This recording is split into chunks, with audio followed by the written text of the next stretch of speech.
महिला को भुजाली देखाई लुटिले दुई दुर्बृत्त। बालेश्वर जिला सोर अंचल घटी एभली घटना।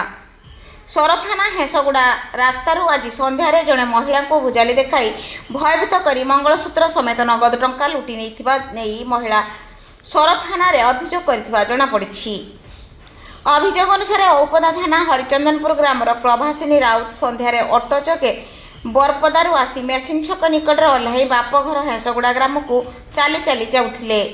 एही समय एक बाइक रे दुई जण मुखा पिंधा दुर्बृत्त पछरु आसी तांकु अटकाई भुजाली देखाई भयभीत करी बेकर पिंधिथिबा 5 ग्राम ओजनर सुना मंगलसूत्र एवं भैनिटी रे थिबा 5000 टंका मोबाइल एटीएम कार्ड को नहीं गाँ मझी देई तुड़ीगाड़िया अभिमुखे फेरार हो जाइथिले। महिला जनक सेठारु आसी सोर थाना अभियोग करिबा परे पुलिस एक मामला रुजु कर घटनार तदंत आरंभ कर सूचना जमापड़ी। Bureau report local news 7।